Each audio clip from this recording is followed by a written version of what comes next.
Live Maharashtra times news चॅनलला like करा, share करा व सबस्क्राईब करा। लाईव्ह महाराष्ट्र पोलीस टाइम प्रत्येक जिल्ह्यात व तालुक्यात व प्रत्येक खेडेगावात प्रतिनिधी नेमणे आहे। संपर्क प्राचार्य doctor S K. Gaikwad. Mobile number 9850 36 32 02 या क्रमांकावर संपर्क साधावा।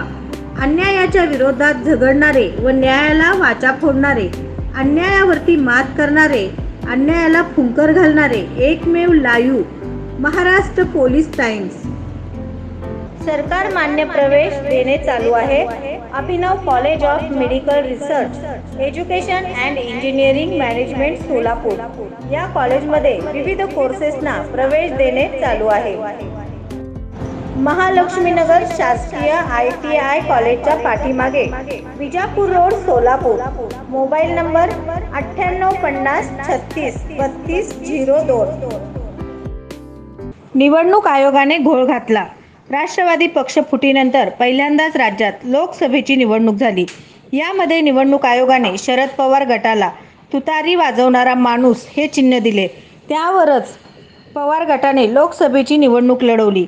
मात्र पवारांनी दिलेल्या मतदारसंघात निवडणूक आयोगाने काही अपक्ष उमेदवारांना पिपाणी हे चिन्ह दिले होते।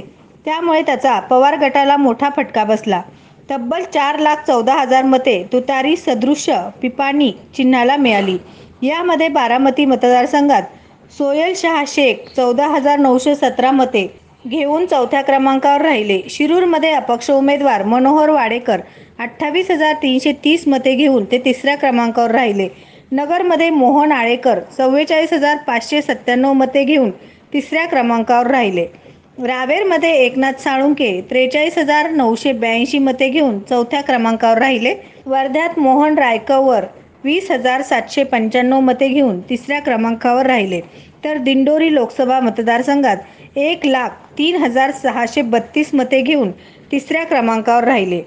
तर माढ्यात रामचंद्र घुटुकडे यांनी 58,421 मते घेऊन तिसऱ्या क्रमांकावर राहिले। तुतारी हे चिन्ह नवे होते। पहिल्यांदा मतदान झाले आहे, परंतु तुतारी आणि पिपाणी हे चिन्हामध्ये मतदारांमध्ये संभ्रम निर्माण झाला। त्यामुळे ही मते मिळाली आहेत असा अंदाज लावता येईल। आपण लाईव्ह महाराष्ट्र टाइम्स न्यूज चॅनलला लाईक करा, शेअर करा व सबस्क्राईब करा।